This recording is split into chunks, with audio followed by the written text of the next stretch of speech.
Good evening, and thank you for joining us for the webinar on pollution prevention. My name is Danielle Sims, and I am the Environmental Justice Program Manager at DEQ Central Office. One of our goals this year has been to share more information about DEQ programs and resources with the public.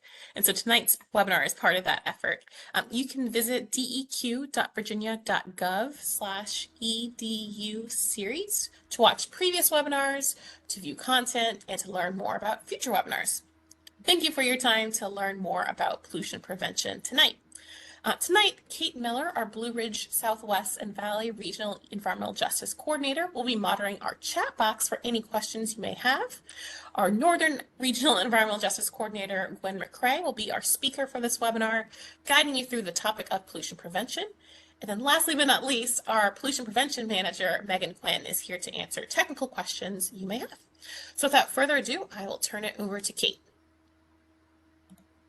All right, I'm going to go ahead and stop my video and walk you through the WebEx format a little bit. So this is the last webinar in DEQ's 2024 Education Series presentations, but it's our first one using the WebEx platform, which is replacing our former GoToWebinar platform. So moving forward, WebEx will be the platform for the 2025 Education Series that it will also launch from. At the bottom of the slide, you can see there is a mute and unmute icon that's circled in red. There's a raised hand icon circled in blue and the chat icon circled in green. Only the presenters will be talking during the webinar, so we thank you all for ensuring that you're muted during the presentation. There will be certain parts of the presentation during which we'll ask some questions, and we'll hope that you'll type your responses into the chat. Again, that's the icon circled in green. And then once we get a few of those responses, I'll summarize the comments received out loud. Please also type any questions that you might have in the chat throughout the presentation. The presentation includes built-in pauses where we will read out any questions received up to that point, and our DEQ subject matter expert will have a chance to respond to your questions. Please note that DEQ staff will not be able to address any questions about specific projects or permits during this presentation. And for the sake of time and to keep the presentation moving forward, we may not be able to get to every question asked tonight, but our staff will individually follow up with you via email to ensure that your questions are addressed after the presentation. And later this week, we'll follow up with everybody who registered for the webinar via email. That email will include a handout summarizing the key points of DEQ's pollution prevention programs highlighted during tonight's presentation, as well as a PDF of the slides and a few important links, including the link where you can watch the recorded webinar. And with that, I'll turn it back over to our presenter, Gwen. All right, thank you, Kate. Thank you so much. So I'm very pleased that you all have joined us this evening. We hope that you will learn a lot about pollution prevention in Virginia, in DEQ and across the Commonwealth. So just as a quick overview, what we will be doing this evening, we're going to start with a brief introduction of DEQ, the Department of Environmental Quality and Pollution Prevention. We're going to spend some time talking about our three primary programs in the pollution prevention program. That's the Virginia Environmental Excellence Program, otherwise known as VEEP, the Virginia Green Program, and the Governor's Environmental Excellence Awards. We're going to spend some time talking about food waste because that is one of the initiatives that we have going on as well. And then we will wrap it up with some additional information about other types of pollution prevention and waste management. So when we think about the objectives, what we're aiming for this evening, specifically what we're aiming for you to get out of this evening, first of all, is that you have an improved understanding of the importance of pollution prevention. I bet that most of you are here because you already do think that it's important, but hopefully we'll be able to give you some more information and detail about pollution prevention and how important that is. We hope that you will be able to name some of the pollution prevention programs and activities that we do here at DEQ and that occur across the Commonwealth. Know how to identify the Virginia green businesses. As I said, that's one of the primary programs that we do in pollution prevention here. Be able to find additional pollution prevention resources. So there are lots of resources out there. We are going to name a few, but I bet that folks will be able to find a lot more as well. And then to be able to identify at least one thing that you can do, one action you can take after you're done with this webinar to prevent pollution. So those are the things that we're aiming for you for tonight. So before we get started, talking about pollution prevention. We're going to do just a quick overview of what DEQ does as far as pollution prevention and protecting our environment. And I want to ask folks to think about this and to put into the chat, what are some of the things that you think that DEQ does to protect the environment from pollution? So I'll give you just a minute to put a couple ideas into the chat. And Kate, would you mind letting me know what folks are putting in there? Yeah, absolutely. So as Gwen mentioned, just go ahead and type in your messages in the chat, and then I'll read them out to everybody.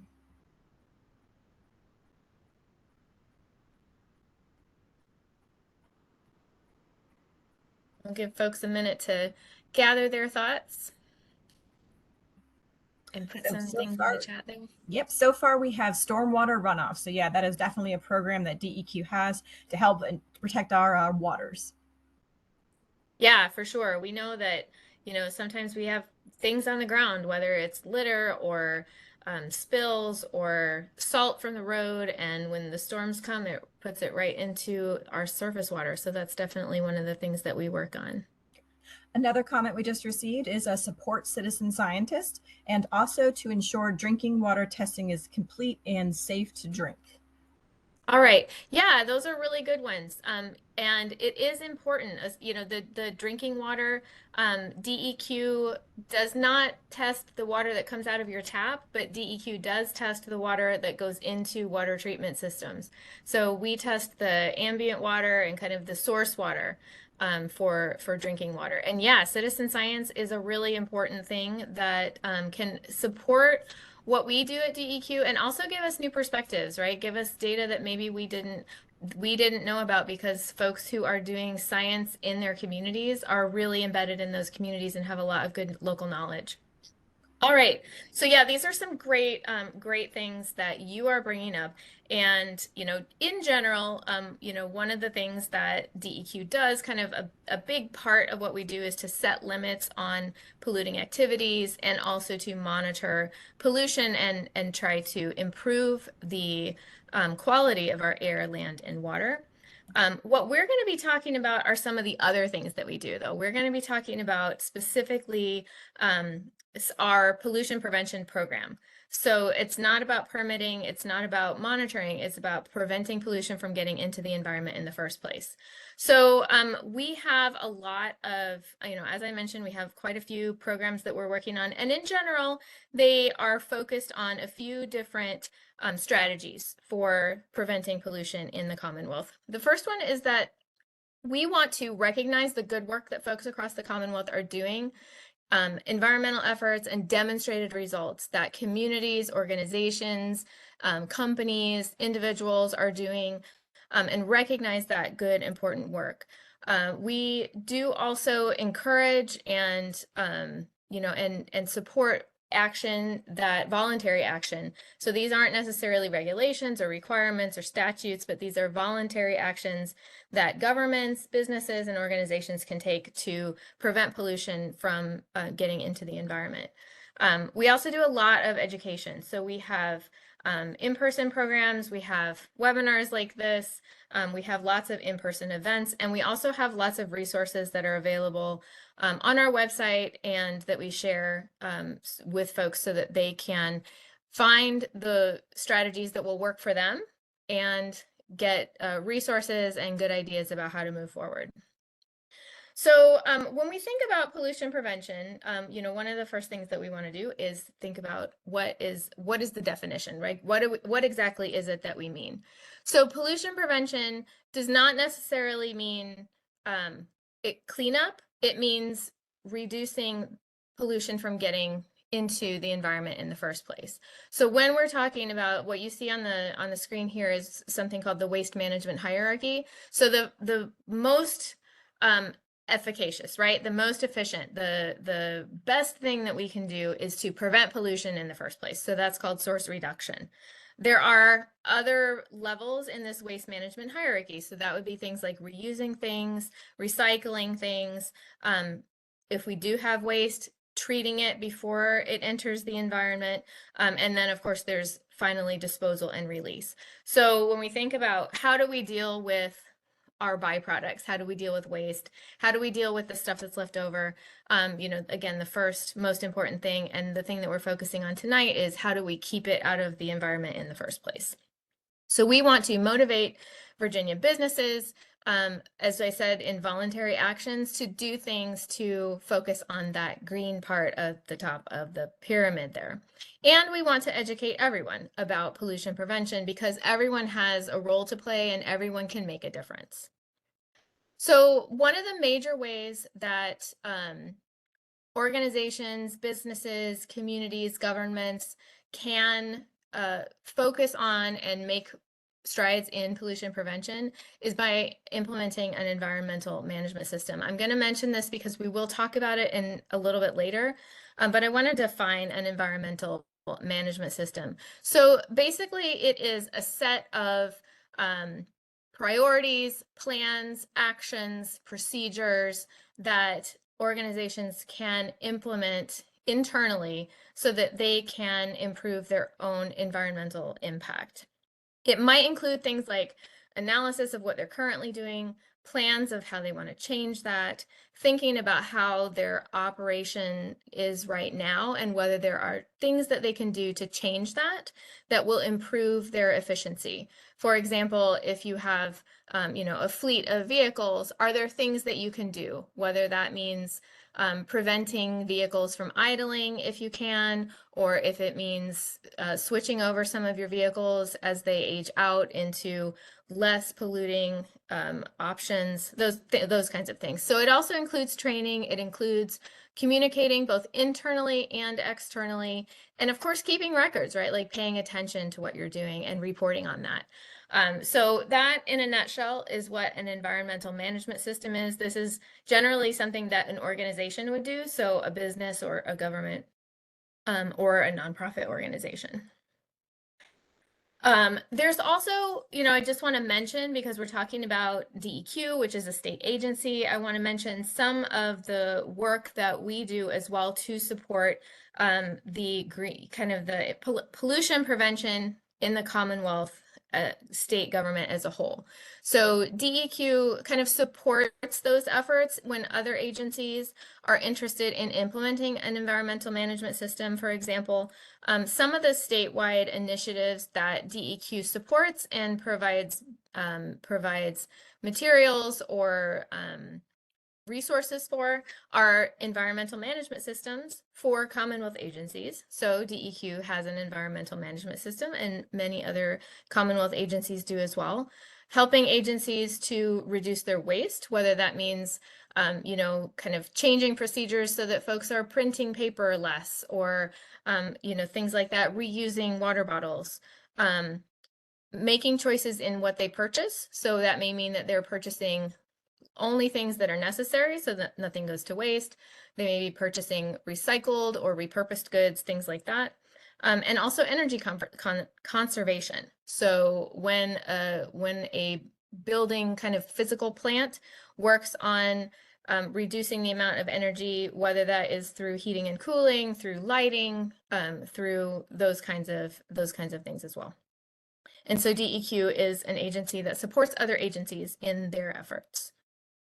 All right, so as I mentioned, there are three primary resources, or primary programs of pollution prevention at DEQ. The first one that we're going to talk about is the Virginia Environmental Excellence Program, otherwise called the VEEP program. So what is the VEEP program? So I mentioned before that one of the things that we do is recognition of good work. And so the VEEP program is part of that. This is a program that organizations can enroll in when they are beginning or furthering their environmental work.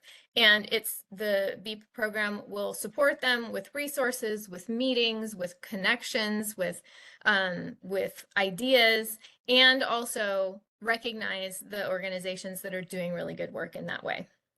So who can participate? Across Virginia, it's any facility, business, government, or other organization that has a proven track record of environmental responsibility. So it is required that an organization be in regular compliance with environmental regulations. So that is one of the requirements. That doesn't mean that an organization has to be perfect, but they have to be doing the work.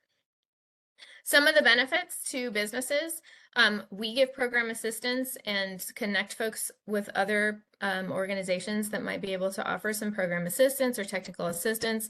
We recognize the importance and the way that organizations have impacted the environment in a positive way. Also, at some levels, there may be, for facilities or companies that have permits, they may be able to get a permit fee discount, depending on their participation in the Virginia Environmental Excellence Program. And the benefits to the residents of Virginia is that this encourages all of our businesses, our governments, our communities to incorporate practices that make our environment cleaner. So there's a couple of ways that organizations can participate in VEEP. The first one is called the Sustainability Partners Track. This is kind of the easiest one to get into. So any organization that has made environmental sustainability part of what they do. So any organization can apply. What we are looking for is the organization having decided that environmentalism and environmental sustainability is an important part of their culture and that they are committed to doing that more in the future. They, of course, as I mentioned, have to have a record of compliance with environmental regulations. The components of that are, kind of some of the key pieces of the sustainability partners is that we want them to get communities involved. We want them to collaborate with other organizations, and we want them to tell us about their achievements. We want them to let us know what good things they're accomplishing. So if you or anyone that you know is interested in enrolling an organization in their Sustainability Partners track, we accept applications annually, generally in the spring, and you can look on our website to find that application, and there will be an email where you can send that completed application. So the second way that organizations can participate in VEEP is the Environmental Management System track. So remember, we talked about what an EMS is, an environmental management system. So for organizations that have environmental management systems, they can participate in this track of VEEP. So they need to have an EMS in order to participate here.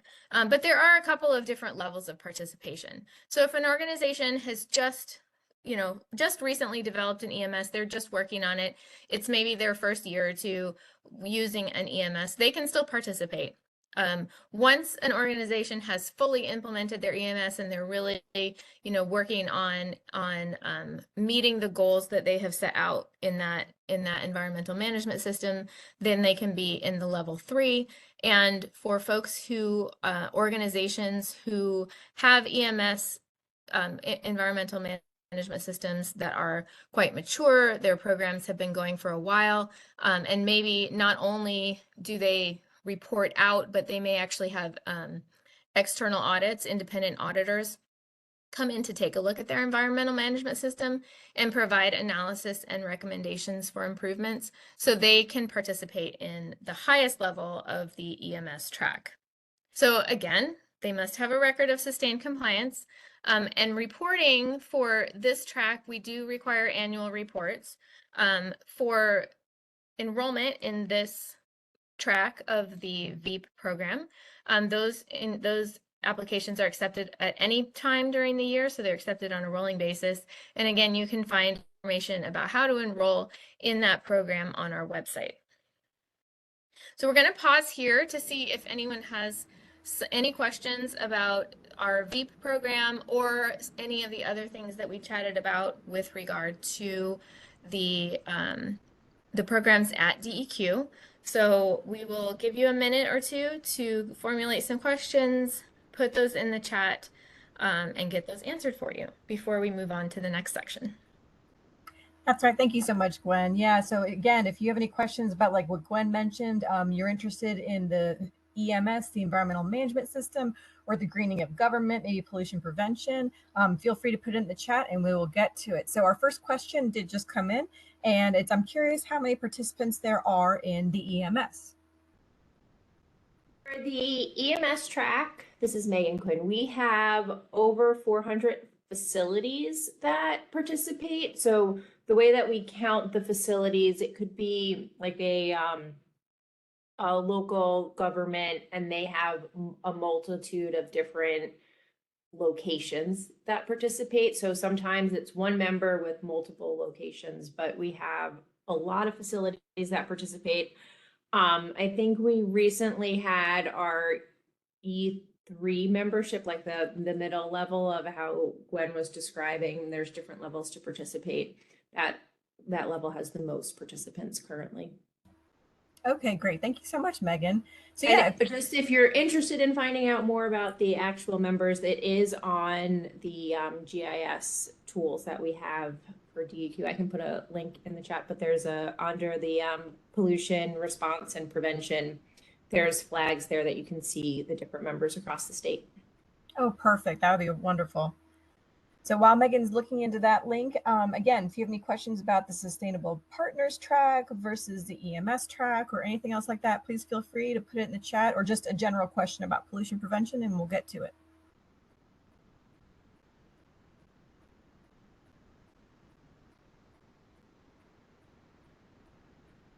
So I'll give people a few more seconds to put in any questions that they might have. And if we have reached the end of the questions for now, then we will move on. Okay, so far, not any more questions coming in at the moment. All right, well, let's go ahead and move on. And if you do have questions, feel free to put them into the chat at any time. You don't have to wait until the questions pause. We will scroll back in the chat to find them. So let's go ahead and move on and talk about the second major program in our pollution prevention efforts at DEQ, which is called Virginia Green. So Virginia Green is a network of tourism-related organizations that are committed to protecting the environment while promoting responsible tourism. It's a statewide program that works to reduce the environmental impacts of the Commonwealth's tourism industry, and it raises awareness about green tourism. So this is done in a few ways. It's done by educating the tourism industry, so folks who are the owners of hotels or tourism sites, destinations, restaurants, wineries and breweries, anything that we can kind of consider as part of the travel, the tourism industry in Virginia. So we educate the tourism industry. We also engage consumers. So we engage the folks who are participating in that, who are traveling around Virginia to experience some of the beautiful things we have in the Commonwealth, and by tracking results and recognizing success. So there are two ways that businesses can participate in Virginia Green. The first one is called the commitment level, in which a business commits to meeting the requirements of Virginia Green, and we'll talk a little bit about what those are. And there's also a full certification level where businesses will go through an audit process, and they will recertify every 2 years that they are indeed meeting all of those requirements. So what are some of the things that you can expect from a Virginia Green business? One of them is that Virginia Green businesses commit to recycling as much as possible. Many of you may know that recycling availability really depends on where you are and the locality that you're near in Virginia. But our Virginia Green businesses do commit to recycling as much as they can. They do not use polystyrene disposable containers, so they will find other alternatives aside from polystyrene. They commit to improving their energy efficiency and water conservation. And they commit to engaging with consumers and hosting events that promote environmental responsibility and pollution prevention, and just kind of engaging folks in the importance and the things that everyone can do to participate and to improve our environment. So some of the benefits, if you or someone you know owns a tourism related business, in Virginia. Some of the benefits of that are inclusion in our green business directory. So we know that a lot of people, when they are having family and friends come into town for the holidays, or if they are planning a family trip or a weekend getaway, they may find it very important to spend their money at businesses that are environmentally responsible. So if you are a Virginia Green Business, then you can be included in the Green Business Directory. You can have access to technical assistance and training. So we have a conference, I'll talk about that in a second, where there is training, but there's also other training events, and being able to be connected to resources that help you as a business owner to implement the commitments that you have agreed to in the Virginia Green network. There's also a recognition, so the Travel Star Awards, which are given out on a regular basis to recognize businesses that are participating in Virginia Green. And there is an annual conference for Virginia Green businesses where you can you can meet people, you can network, you can learn new things, and make connections with other business owners and the resources like at DEQ and other state agencies that would be able to help you. That annual conference, the next one, will be coming up in the spring, and it will be hosted at Busch Gardens. All right, so the final major program in pollution prevention at DEQ is called the Governor's Environmental Excellence Awards. So the Environmental Excellence Awards are sponsored by the Department of Environmental Quality and the Department of Conservation and Recreation. This is yearly. Every year, these two agencies administer the program. The awards are awarded to businesses and industrial facilities, not-for-profit organizations, and government agencies who meet the requirements of eligibility. So, as with some of our other programs, they must, of course, have a record of sustained compliance with environmental regulations.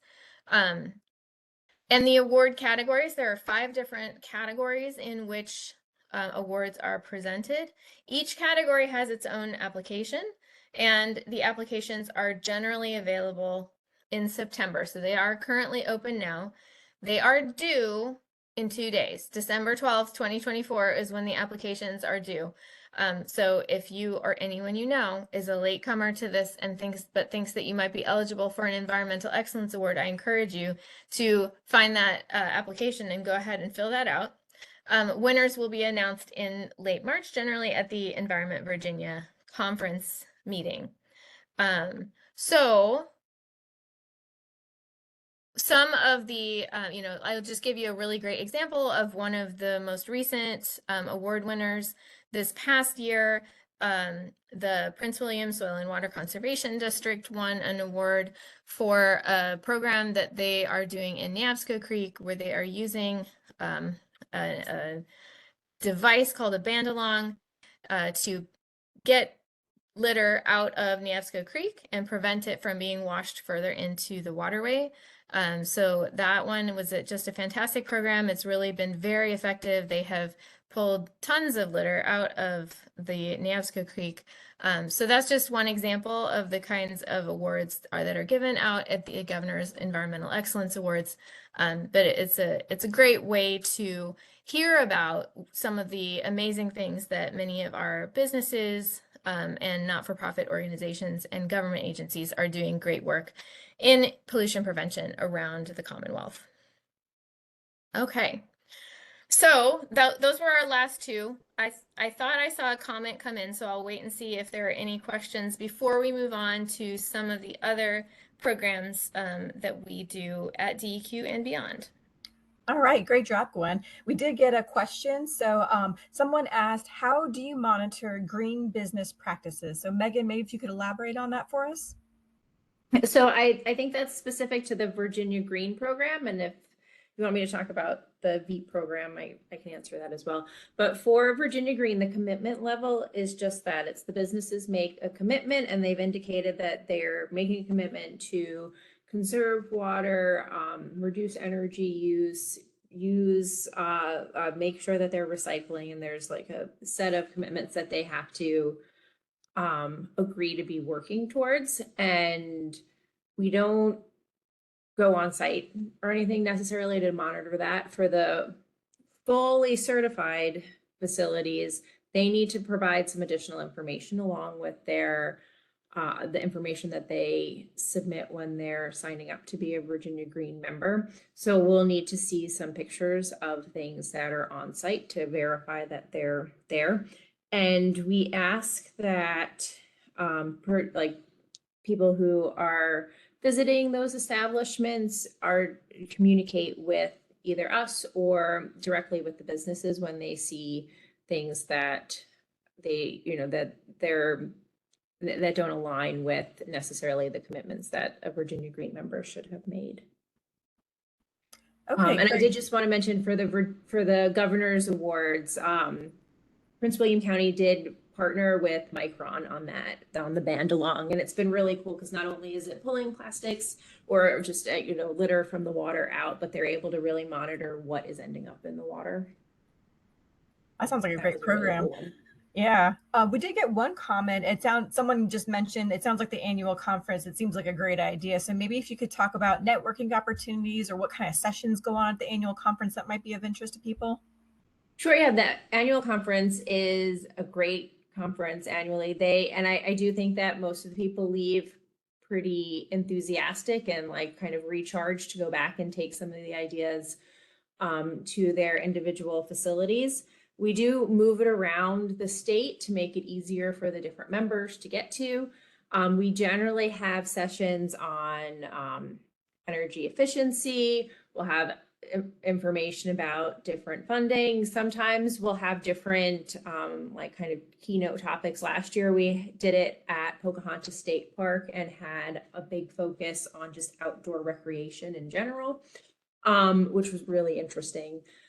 So the topics kind of move with where the facility, like where we're hosting it that year. And there's always some great tours as well, because most of the time the place that we're hosting it is a Virginia Green member and they get to show off what they're doing. So we'll get to see how things work behind the scenes.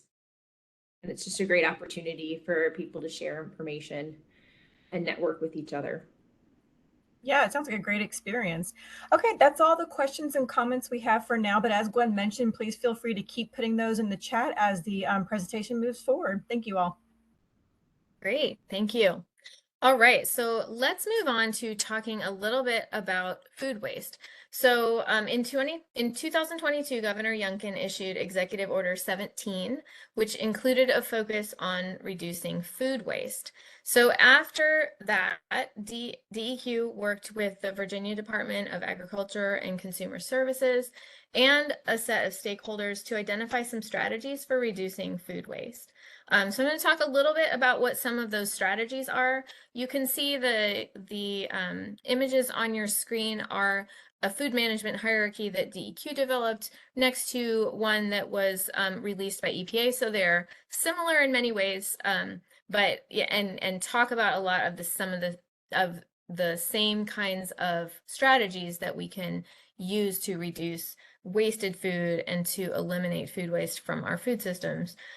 So for reducing food waste, this can be things like, planning food, modifying menus, monitoring food waste, making sure that your inventory is staying fresh, gets used up before it goes bad, that kind of thing. And I should note that this is something that we are thinking often on a large scale. So we may be talking about institutional level, K through 12 schools, universities, large institutions like hospitals. But these are things that all of us can do, right? We all have to manage our food inventory.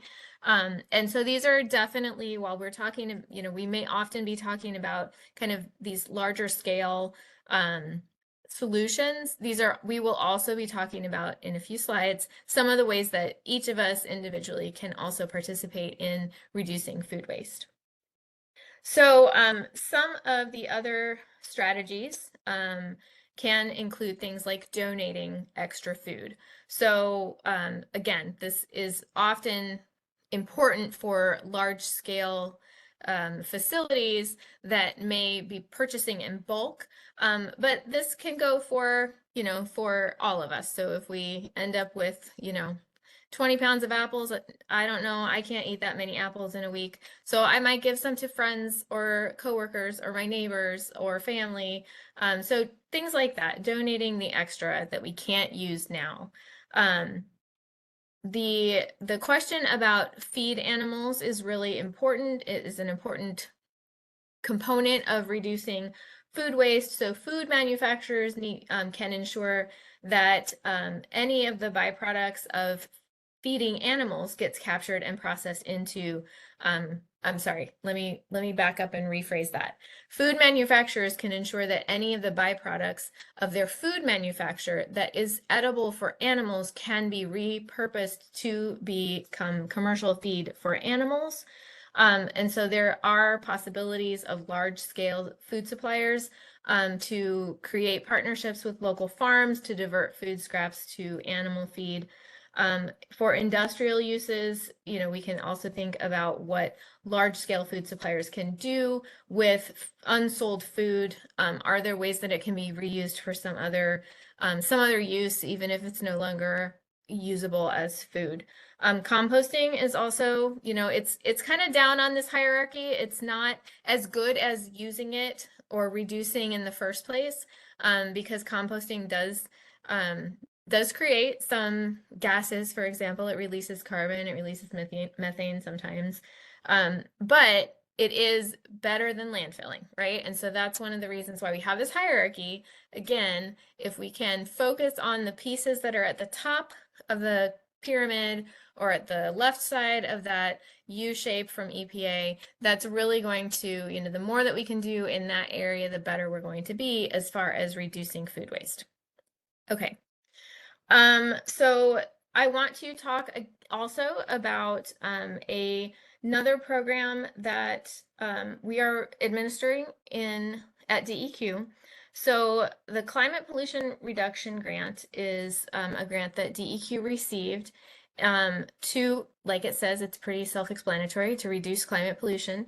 But one of the aspects of the grant that DEQ received is going to be focused on food waste. So it was a competitive, so we have this money now, and we will be granting the money out to Virginia agencies, colleges, and universities in particular, with a couple of focuses for their programs. The first one is making sure that that food is not wasted, food gets used, and the second one is a composting project. And so the this program is going to be open soon. We have received the money from EPA for I'm sorry, I think that's correct. Megan or Danielle are going to correct me if I'm speaking or making mistakes here. But the EPA gave us. Okay, thank you. So the food waste part of the Climate Pollution Reduction Act is really looking at how we can try to keep food out of landfills. Because if we can make sure that we are utilizing the food that we have and not letting it go to waste, and composting as much as possible that can't be eaten, then we are going to keep it out of landfills where it does become a climate pollution when it is landfilled. Okay. So I'm going to talk just a little bit about kind of just some big statistics about food waste, because it's actually kind of shocking when you look at the data that we have. So in the United States annually, we create about 237 million tons of food in the whole United States in a year. 80 million of that is wasted. So a third, almost a third of the food that is produced in the United States yearly is wasted. And it doesn't, that's obviously a problem. We're wasting food, but it's not just food waste. It does create greenhouse gas emissions when food is landfilled. It uses up a lot of energy and water to produce that food, which then goes to waste. Much of our food is produced using fertilizers that do have environmental impacts. And we are utilizing agricultural land for food that ultimately doesn't get used. There are lots of places where that waste happens, right? So we don't need to take out all the blame. I know that it's possible that I might have something in my refrigerator that might need to be composted later, but it happens across the whole economy. So, at the point of production and farms, there is some waste there. It happens during the manufacturing process. It can happen in consumer-facing businesses. So our restaurants, our food, grocery stores, things like that. But a big portion of it actually does come from what we do in our homes. So of the 80 million tons that is wasted, more than half of it, or about half of it, happens in our homes. So there are some things that we can do about that. So there are a few strategies. We're just going to talk about this briefly. And of course, you can probably find lots of other ideas. So actually, before I start telling you what my ideas are, let me pause and let folks put in the chat some of their ideas, either ideas, things that they would like to do, or things that you already do to reduce wasted food. I'll just pause for a second and give people a chance to put those in the chat.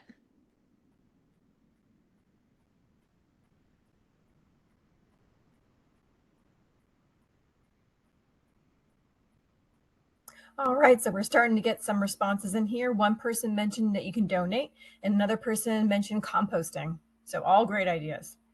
Yes, excellent.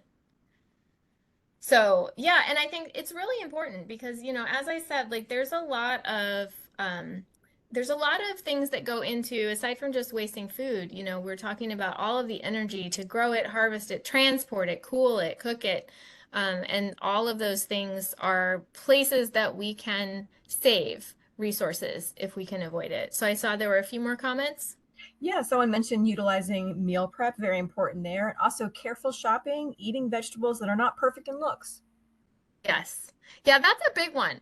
There's a lot when we're talking about the waste at the farm and at the manufacturer. Some of that is because as consumers, we've become so accustomed to buying food that looks really pretty that farmers and grocery stores and manufacturers won't give it to us anymore because we don't buy it. And so some of the food goes to waste just because it doesn't look pretty. So those are some really good ideas. So as folks mentioned, planning, smart shopping. It can be good to buy a bunch of things in bulk if you can get a deal on it, but if you're not going to use it, maybe thinking about ways that you can process it when you get home, whether that means, if it's the kind of food that can be frozen, or if again, maybe you can get a good deal and then you're going to share it around with your friends and family. That's actually a really great way to make sure that food doesn't go to waste. Storing food properly. I don't remember if I included in here. I guess we'll see when we move on with the slides. But you can find some pretty helpful information about where in your refrigerator you can store food, where in your house is the best place to store different kinds of food. There's an app on the USDA puts out called Food Keeper, which is really helpful because it can help with food storage. And also it can help with letting you know, like, how long is this good for? Like if I have kept, a particular kind of fresh food that I bought, it's been in my refrigerator for 10 days. Is it still okay to eat? The Food Keeper, the USDA Food Keeper is a really great resource for things like that. So, planning what you're going to eat first. So, if there are ways that you can store food to keep it fresh longer, but also use the food that's going to stay fresh the shortest amount of time, use that first.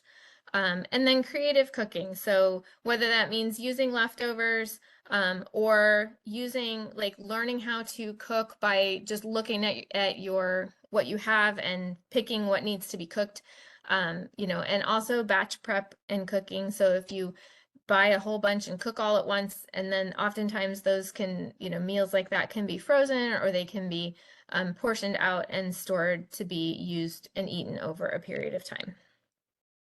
All right, so food is obviously one of the ways, you know, thinking about how we buy food, how we store it, how we cook it, really can help us to reduce our waste. But there are other pollution reduction activities that any of us can take, because we're getting into the winter holiday season. We thought that we would talk a little bit about some of the ways that people can reduce their pollution during the holidays. And so again, as with the last one, I want to pause for just a second and see what kinds of ideas you all have. What have you done, or what do you imagine that you can do in the holiday season to reduce pollution? So we'll give folks a minute to think about that.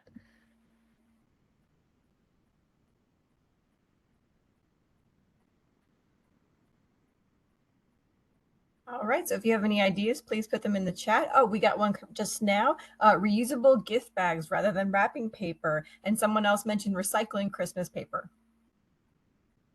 Yeah, for sure. Reduce purchasing and recycling. Mm-hmm. Another great idea. Yeah, absolutely. Any other thoughts? Wrapping presents in newspaper. Yeah, absolutely. Yes, I remember that, seeing presents like that. It's can be so, you know, it's quirky, it's cute, it's fun to see something different. And someone else mentioned using cloth bags for wrapping. Those have become very popular. I see a lot of those these days. Yeah. Yeah, well, I think that a lot of folks are getting into one of the, you know, a couple of the ways that we've been talking about, you know, what is it that you're going to gift? How are you going to package it? And I saw a couple more, so I'll pause after I talk about this, so that we can get some more ideas. Yep. But yeah, using alternatives to wrapping paper, whether that's fabric or, you know, grocery bags or newspaper. You can see the illustration here. Folks have used greenery that they found outside to decorate it instead of plastic ribbon. So that can be a great way, because, you know, that's going to be composted later on. You can just put it outside and it will go back to nature. Another thing to think about is, you know, what kinds of gifts are you purchasing for folks? If you are giving gifts, could you give an experience instead of an object? Could you make a gift instead of purchasing one? Can you upcycle something, right? Like, so there are lots of, you know, you don't necessarily have to be crafty to think about creative ways to do gift giving. So I'm gonna pause there because I saw that there were a couple of other ideas in the chat. Yeah, another excellent one, carpooling to holiday events. And someone else mentioned keeping fats, oils, and solids out of the drains to prevent sewer blockages and overflows. Yep, I live in a municipality where they actually give you a grease disposal kit for free if you're a member of the municipality after Thanksgiving, because they want to make sure that you are not blocking those drains. So absolutely. Yeah. Oh, that's great. Yeah. And I'm so glad also that someone brought up carpooling. That's actually not something that we included on this slide, but I think that, you know, thinking about transportation during the holidays is a really important thing to be thinking about when we're talking about pollution reduction. You know, because a lot of people may travel, whether you're traveling short distances or long distances. You know, are there ways that you can make that travel a little bit more you know, like reduce your impact a little bit, whether that means taking a train instead of driving, or if it means carpooling, or, you know, whatever that might look like. That's definitely a big place where people can think about reducing their impact during the holidays. So a couple of others. I know that we all like, you know, the lights. I know that I love the lights at this time of year. There are so many holidays in the winter that celebrate with light, and I think that it's just beautiful. I really enjoy it, especially during those long dark nights.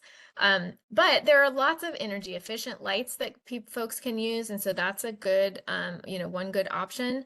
Another thing that I would say is that if you already have a set of lights, use them until they don't work anymore, right? So one of the things that that really reduces pollution is just doing with what you have, right? Like make do with what you have. So there's not necessarily a need to go out and replace all of the lights that you have now with energy efficient LED lights, but one by one, as they need to be replaced, you can replace them with energy efficient lights.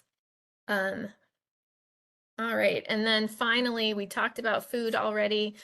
So there are lots of ways that, in addition to some of the things that we've already talked about, other ways that we can reduce pollution around food might be to use reusable shopping bags, and that can be for any of your purchasing during the holidays.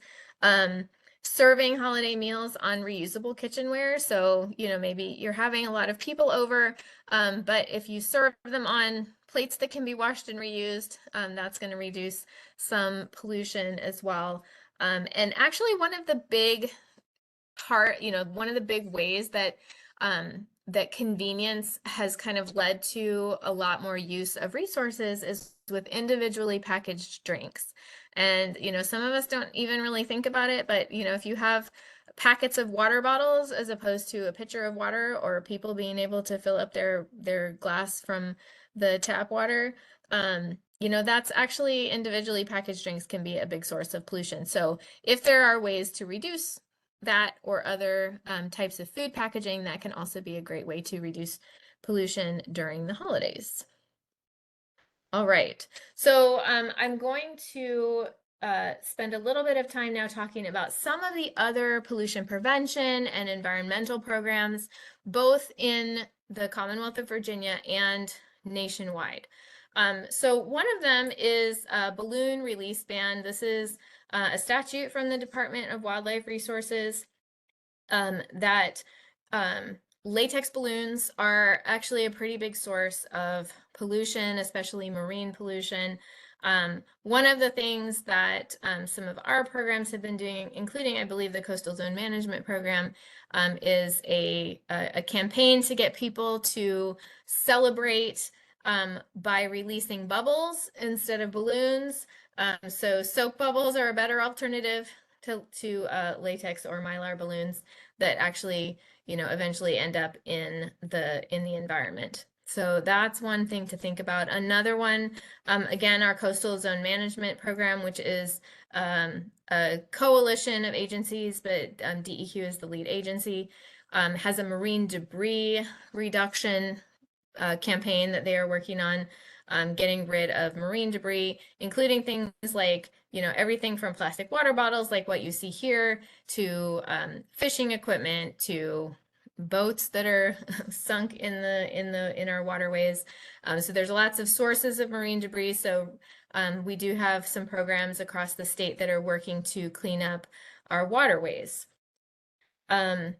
Another program, another organization that is working on that is called Clean Virginia Waterways, and they really focus on our streams and lakes, and efforts that they can do to reduce especially plastic pollution in our waterways. And then finally, this is not necessarily pollution reduction, but it kind of goes along with a lot of these other programs. It's our Plant Virginia Natives programs.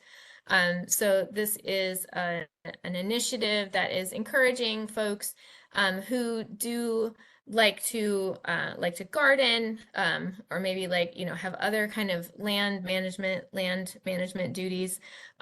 If you are planting, to plant Virginia natives, because they are adapted to our ecosystems, and they actually can often provide not only beauty, like with this lovely flower here, but also food for our native animals and insects, as well as other kinds of ecosystem services. So that Plant Virginia Natives, we will have a handout that we'll send out later that includes links to places where you can find out more about all of these programs. Now, I also wanted to talk about some of the Environmental Protection Agency initiatives that help with pollution reduction.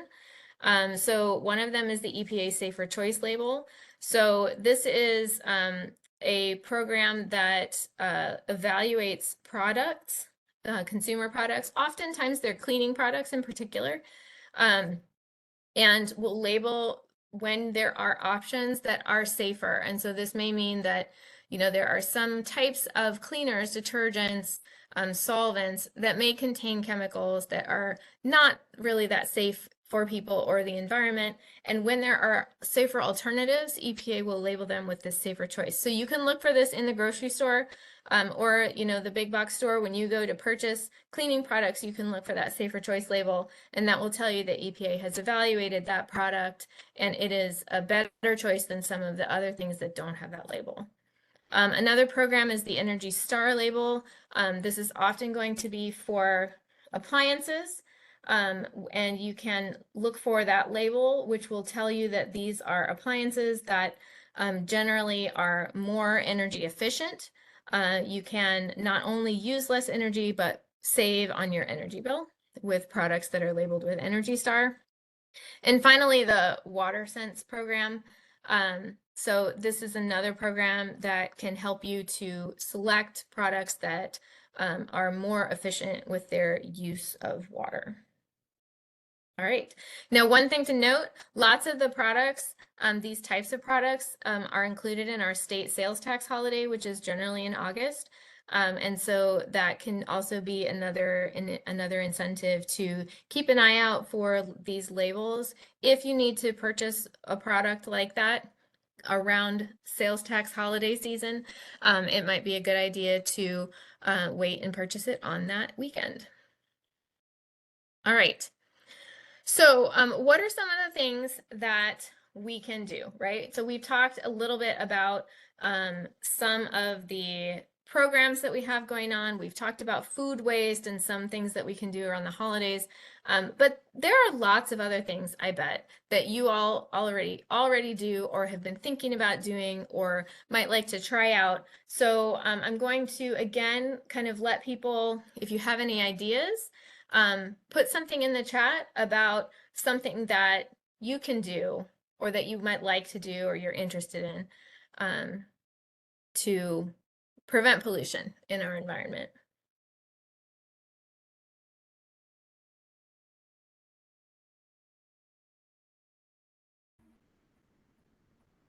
Yep, and this can be something small or something larger. Someone just put in adopt a highway. So absolutely, great opportunity to get some litter off the roadways and prevent them from getting into our waterways or otherwise littering the landscape.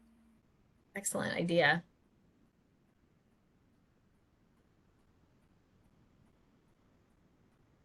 As folks are thinking about this, I'm going to start going through as well, and maybe, you know, some of the things that I talk about will kind of get you thinking as well.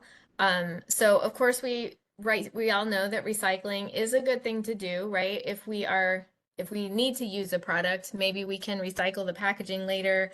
And so that's always a good thing. It's always important to learn about recycling in your locality and recycle what is available to recycle. Not everything can be recycled everywhere. And sometimes, you know, there may be different requirements. So in some places you can commingle everything. In other places they have to be separated out. I know where I live, for example, I have to separate out all my recycling. But you know, it's a small thing. It takes just a few extra minutes, and it's worth it because I can recycle more things. All right, any other thoughts that folks have before I move on? Yeah, we got one talking about volunteering, looking for those opportunities. That's always great, especially when you're talking about working with some smaller, you know, entities or nonprofits. They may not have as much staff, so volunteering is definitely a great thing you can do to help out whatever their mission is. And then someone else said advocate for cleaner energy sources from energy providers. Yeah, absolutely. And then someone else mentioned picking up after your pet and recycling based on your county. Someone did comment that recycling based on local county is really hard to figure out. So that can definitely be the situation as well. Different counties. I live in one county and work in another. So I know that there are certain things that I can recycle at home that I can't recycle at work and vice versa. So I absolutely feel you there. Yeah, for sure. I don't know if Megan or Danielle has any thoughts about, you know, or tips about how to find out what is recyclable in your community. But yeah, it can definitely be a tricky thing. Sorry, It go ahead. definitely can be tricky. I know that we do our land division does have contacts for all of the municipal recycling contacts. So that's one way that you can connect with or figure out who to connect with within your county, to see who the right group is. And as someone else just pointed out, Earth 911 does have some options for like hard to recycle things, but yeah, getting an understanding of what your local recycler will take is important and can be a little tricky. It can be. Yep. So I go back to being pollution prevention, and the first step is reducing, let's reduce and then reuse. Yeah, absolutely. And there we go, right? If we can reduce or eliminate, for example, single-use plastic, because a lot of the things on this image right here are not recyclable. That bottle up in the top left is, and there's another drinking bottle. Those are perhaps the only things here that are recyclable, depending on where you are, right? So again, it really depends on the locality and what they have available. But sometimes that single-use plastic is just not able to be recycled. And if you have options to do something else, then that can help. So, using reusable grocery bags, for example, reusable produce bags, they can, they're often pretty easy to find. Even in grocery stores, you can buy a set of reusable produce bags. As an example, I've seen people do things like bring their own containers to a restaurant if they're going to eat out and they think they might like to bring the leftovers back. I know that that's not for everyone, but it is something that some people will do. And maybe if we can normalize it, more of us will feel comfortable doing more things to reduce or eliminate those single-use plastics, because single-use plastics are a big source of pollution. Another thing that folks can do is just make do with what you have. Do you have things that can be repaired instead of throwing them away? So this, I like this example because I am a crafty person and I've been doing a lot of visible mending lately. So this is sashiko mending, which is popular right now. But there are, if that is a skill that you have or would like to develop, mending your clothes, mending appliances, there are all kinds of things that maybe you can find someone who can fix it. Get your scissors sharpened and they'll last a lot longer. So there's lots of things that folks can do, just to kind of make do with what they have rather than throwing it out and buying new. Any other thoughts in the comment in the chat? Yep, we just got another one that mentioned that Trader Joe's apparently has a new recycling bag every month. So hopefully that encourages people to catches their attention when they're in the store and reminds them to bring those bags with them to the store every time rather than having to get the plastic out or using paper bags. Yeah, absolutely. Yep. And we have another comment on thrift stores. Yeah, I'm a huge fan of thrift stores. Absolutely. Especially if you have kids and they're growing and they're only going to be in those clothes for a few months or maybe a year at most. Thrift stores are a huge resource. Yeah, absolutely. And that kind of brings us to this item, purchasing choices. Definitely. If you can reuse something that someone else doesn't need anymore, but you can find it at a thrift store or at a charity shop, and give it some new life, that is a really good way to keep pollution out of the environment. The image here is an example of some of the safer choice labels on detergent, for example. So you can, when you do have to go and buy something new, or you do have to replenish, your cleaning supplies or things like that, there are choices that you can make that that have a lower impact on the earth than some others. So that's definitely a good thing.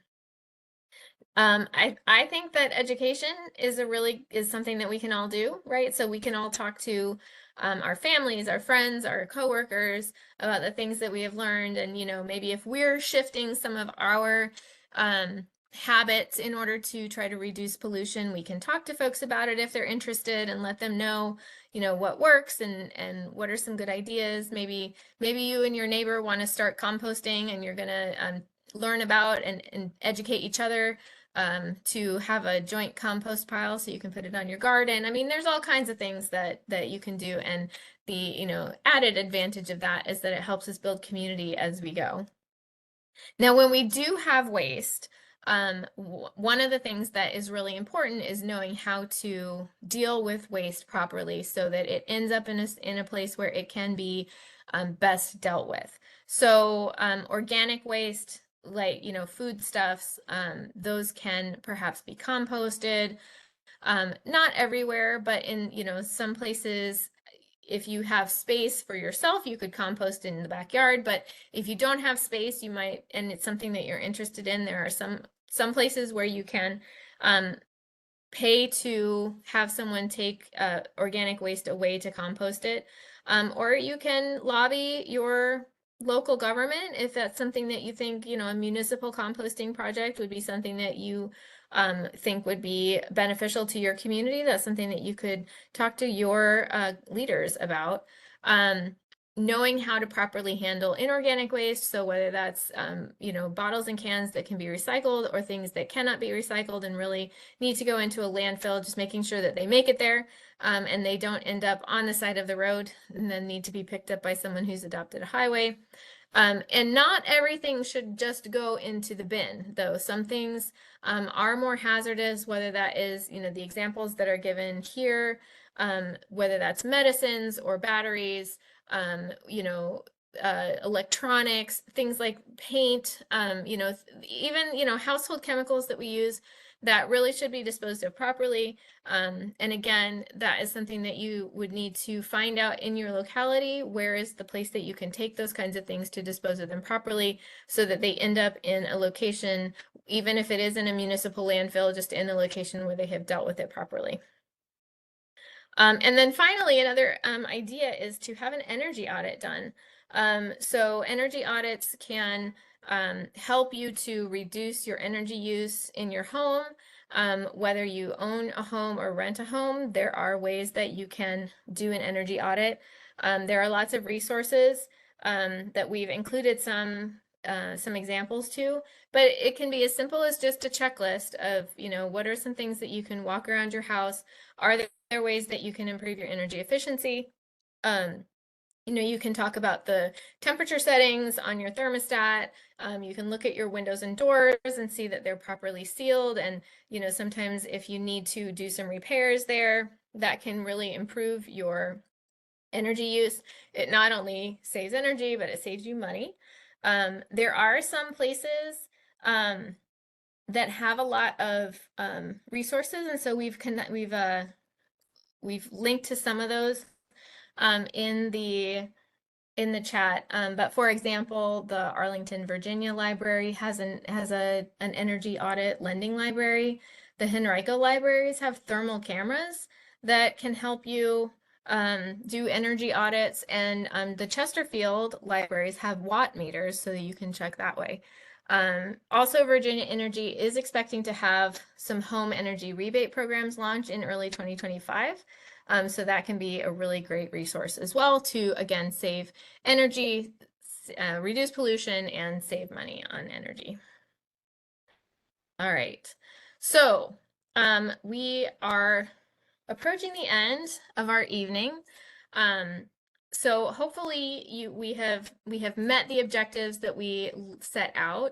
And actually, especially looking at that last one, where we were hoping that by the end of this evening, you would be able to identify at least one action that you could take to prevent pollution. And so I'm going to ask you to jump into the chat one more time with something new that you would like to try to do to prevent pollution, whether that is, as simple as telling someone else about the things that you learned here tonight to kind of educate your friends and neighbors, whether that is participating if you are a business owner, or if you know a business owner, participating in one of our pollution prevention programs, whether that's some of the things that you can do on your own as a consumer of food and other resources. So tell us one thing in the chat that you are going to do to prevent pollution.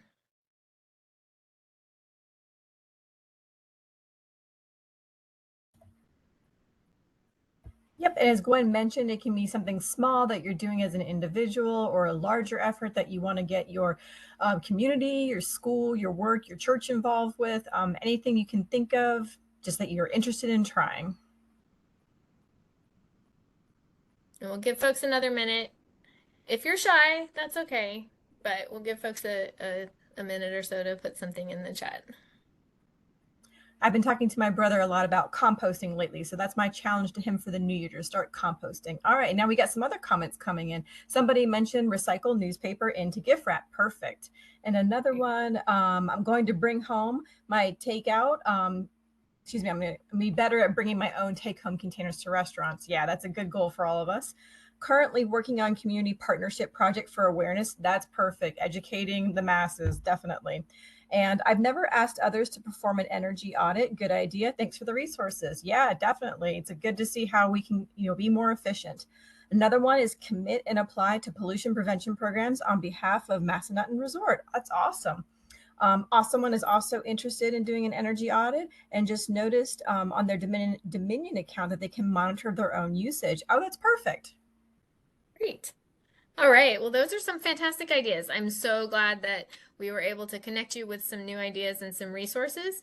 And always feel free to reach out to us if you have questions, or if you want to dig into something that we have talked about here and you want more information.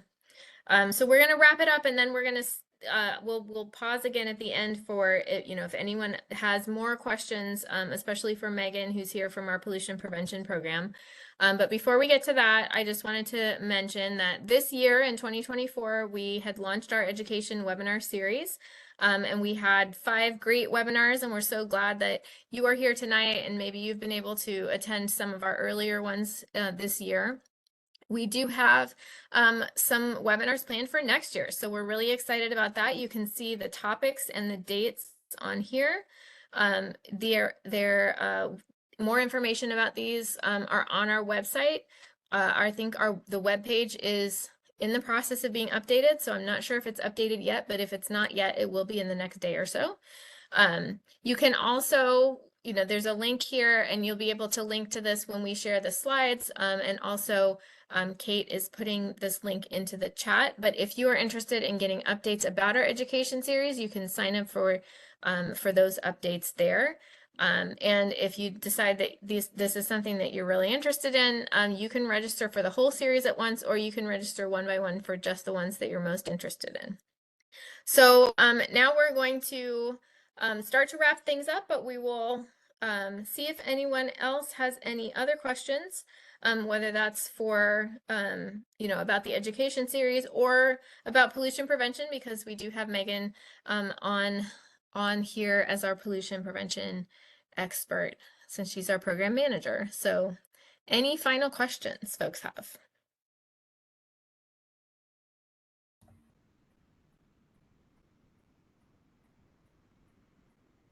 Wait for just a minute while you're give you a little bit of time to put those into the chat.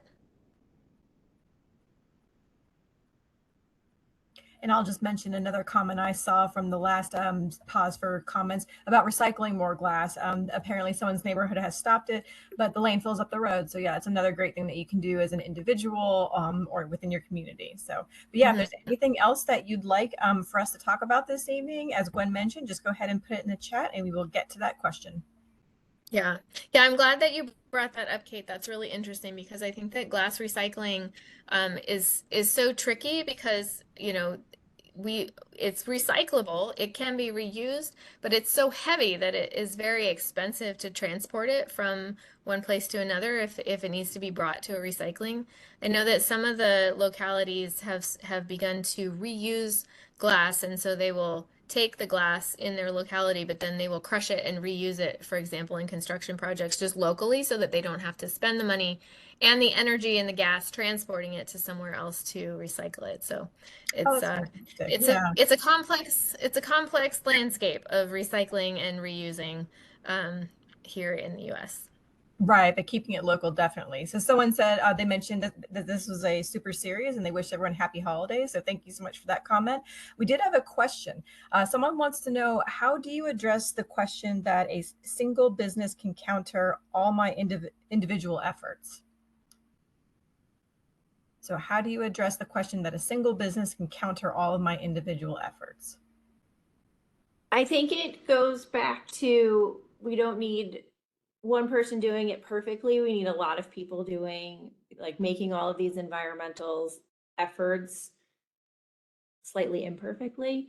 So as we as individuals start making changes and we bring those to the businesses that we work with and we or shop from, and ask them to make these changes as well, that it's easier for us to ask them to make those changes when we're making them ourselves as well. Mhm. But it needs to be an all of the above solution. It's not just one sector. Yeah, definitely. And supporting those businesses that make that extra effort to be part of these pollution prevention programs is just really worth the endorsement. So hopefully if we do it, others will flock to them as well. And we can really encourage other businesses to take on those efforts as well. Okay, someone mentioned glass has labels on it. And then we have another question. How can we stay up to date regarding pending legislation to invest in cleaner energy? As a business, this has become one of the biggest roadblocks to reducing our footprint.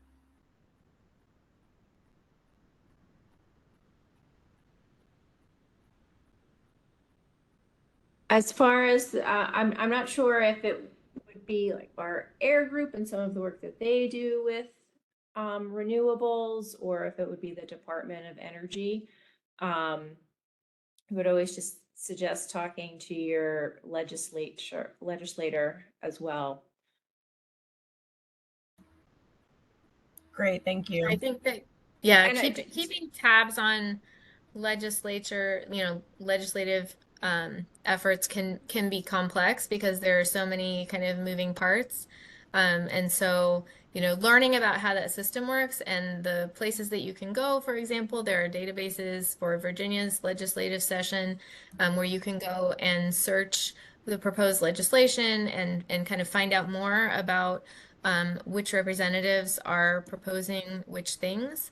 But I think that, yeah, making it also an opportunity to learn more about organizations that are working towards the things that you're interested in can also be, I think, a good option because it can be really complex to keep an eye on all those moving parts. Great, and it looks like Danielle just put a link into our chat where you can search the state legislation. So that is in the chat as well. So, and also you can also reach out to your municipalities. Sometimes if you're talking about solar projects or something along those lines, they have to take a look at zoning regulations beforehand. So you can look into your local municipal's code to see what they do as far as those types of projects are concerned, and that might be a good resource as well.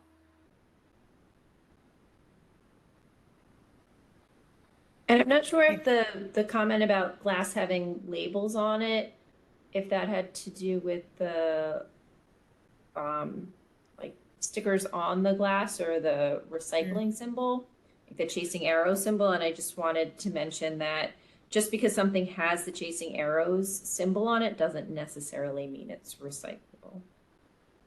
It's a good point to make. Danielle has also now added the federal legislation link where you can track. So there's a link there. It looks like it's congress.gov where you can track the federal legislation as well. That is now in the chat.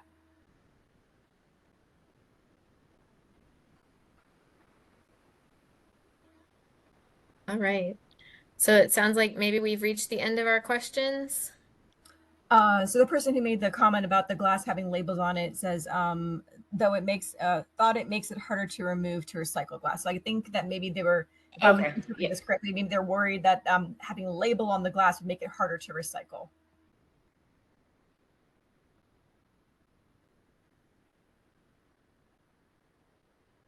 Yeah, I think that again, it can sometimes be really complicated, to know what you need to do to products in order to be able to recycle them. I mean, they should always be cleaned, washed out, but do you have to remove lids? Do you have to remove labels? And again, I think that can really depend on the locality and the recycling options that they have available.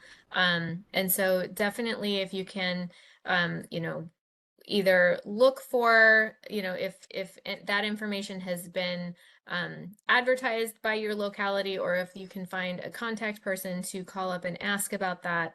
It is, we know that it can be kind of a difficult thing to navigate, but there are resources available to get those answers, even though they're a little bit different everywhere.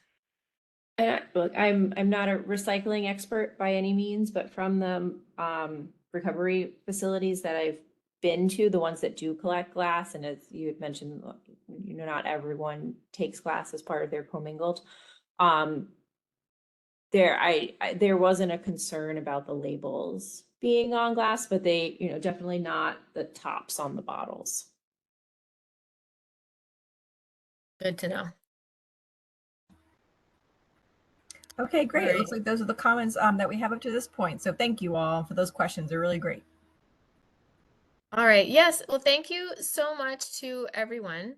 Oh, it looks like there's maybe one more comment here. Yes, this one, they mentioned that it's difficult to figure out what plastics are recyclable in Fairfax County specifically. So their website is confusing on this topic, it sounds like. Yeah.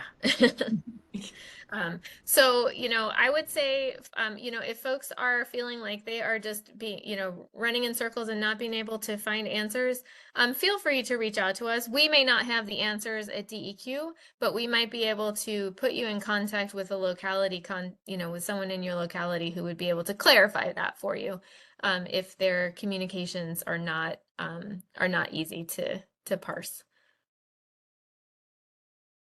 Yeah, and so definitely feel free to contact any of us. You can reach us if you go to Megan's contact information will be in the handout that we send you. And Kate and Danielle and I all have our contact information on the environmental justice page at the Department of Environmental Quality website. So we encourage you to reach out if you have any questions. We'll be happy to point you in the right direction and get those answers for you. So I just want to say thank you to everyone for attending tonight. Thank you for spending an hour and a half of your evening with us to learn more about pollution prevention at DEQ. And we really appreciate your participation. We hope that you found it helpful. Please feel free to share this resource with anyone else that you think might find it useful. As Danielle mentioned, the recordings and other things are going to be available on our webpage. So we encourage you to take a look at that. If there are some previous webinars that you maybe missed and you would like to see the recordings of that, take a look there. And we hope that you will join us for our 2025 webinar series as well. So again, thank you so much for joining us. Have a great evening and see you at the next one.